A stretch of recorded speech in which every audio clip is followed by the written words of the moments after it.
In this video, we are going to discuss mixed models. This procedure uses maximum likelihood, which is a little different than the general linear models we've used before.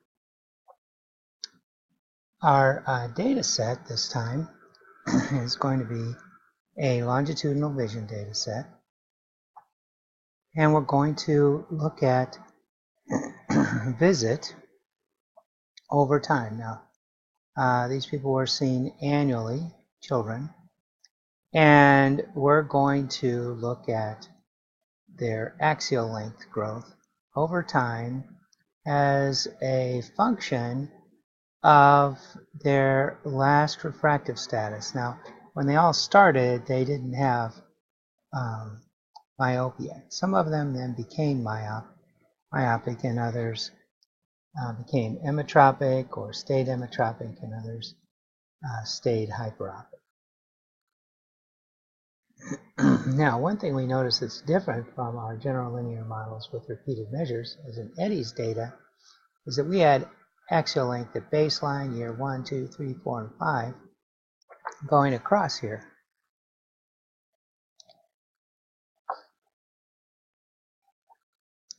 In this one, we're going to go down. And in fact, to see that a little better, I'm going to sort cases by ID and by visit.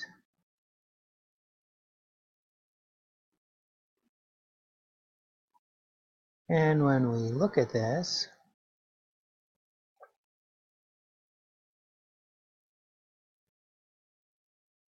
we see we have ID 1500 and visit was 0, 1, 2, 3, 4, 5. And this person was myopic, and we have this interesting variable in knit years, which we'll use at a later time, but basically it shows that this is 3 years before they were diagnosed as myopic, 2, 1, the year they were diagnosed, 1 and 2. But we're going to follow them along. Now you see in this first couple of times we have baseline plus 1 through 5. But if we go down through this list, we're going to see not everybody was that way. Unless I have to.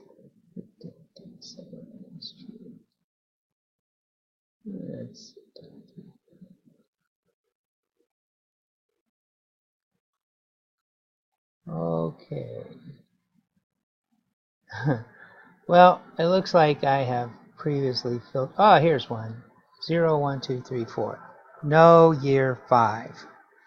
And here's one where I don't know what that's supposed to be. So that is kind of interesting. 6 years to, I think this is visit. Oh, it's visit 0, of course. Okay.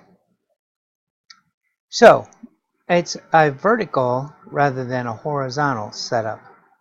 And so to tell SPSS that, we have the subjects, and they're identified by the ID. And within the subject, the variable that's repeated is visit. And we're going to do what is basically equivalent to, so we have this covariance structure. Talk a little bit more about this later, but the covariance structure is like compound symmetry in the repeated one, or like sphericity in the other one. We're going to use compound symmetry. And our dependent variable is going to be axial length, which in this case is AL mean.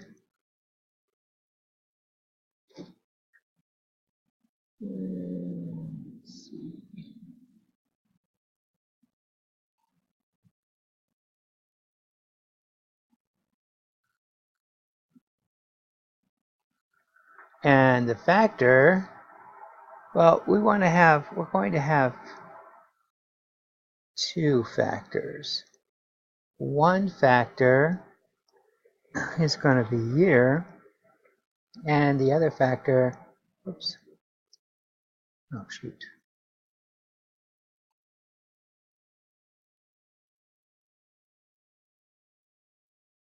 is going to be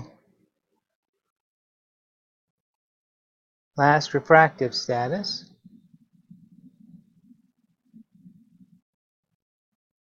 And then within that, we want to look at visit. Now, the least squares one automatically gave us the model. In this one, we have to plug it in ourselves. So we're going to click these two. We're going to call it factorial. We're going to add it. That gives us the refractive status, myope, emmetrope, so forth, visit, and myope by visit. And just like before, we want to get some statistics in there. Not so much important this time, although we will use descriptives just to compare. If we had a covariate, we would get parameter estimates. Not so necessary here. We can test our covariance parameter. That'll be useful later. And then expected means. We want means for everything. And we want to compare the main effects just like we've done before. And we have our descriptive statistics that are pretty unhelpful because they give us the means for each person and visit.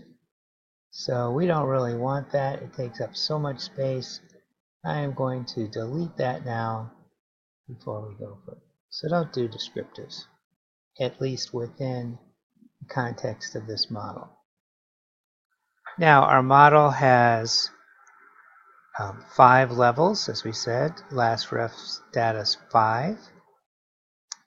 There are 4 parameters because remember, out of 5 levels you can make 4 dummy variables. We have up to 7 visits. We saw mostly 5s, and that gives us 6. And these are the various categories we have. We have 1,272 subjects, of which we have varying numbers of visits.